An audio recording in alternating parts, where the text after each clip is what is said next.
एक बार एक राजा शिकार के उद्देश्य से अपने काफिलों के साथ किसी जंगल से गुजर रहा था। दूर दूर तक शिकार नजर नहीं आ रहा था। वो धीरे धीरे घनघोर जंगल में प्रवेश करते गए। अभी कुछ ही दूर गए थे कि उन्हें कुछ डाकुओं के छिपने की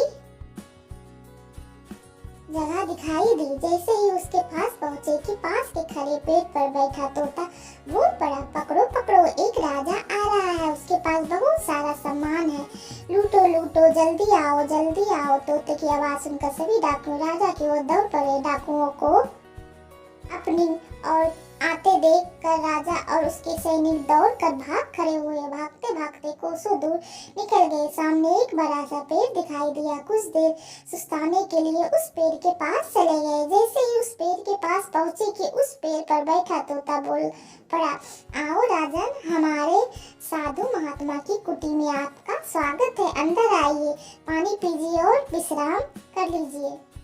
तोते की इस बात को सुनकर राजा हैरत में पड़ गया और सोचने लगा कि एक ही जाति के दो प्राणियों का व्यवहार इतना अलग अलग कैसे हो सकता है। राजा को कुछ समझ नहीं आ रहा था। वो तोते की बात मानकर अंदर साधु की कुटिया की ओर चला गया। साधु महात्मा को प्रणाम कर उसके समीप बैठ गया और अपनी सारी कहानी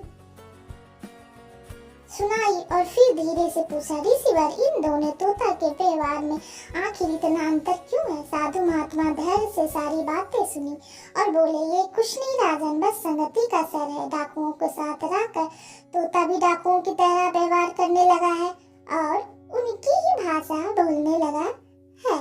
अर्थात जो जिस वातावरण में रहता है वह वैसा ही बन जाता है। कहने का तात्पर्य यह है कि मूर्ख भी विद्वानों के साथ रहकर विद्वान बन जाता है और अगर विद्वान भी मूर्ख के संगत में रहता है तो उसके अंदर भी मूर्खता आ जाती है। इसीलिए हमें संगति सोच समझकर करनी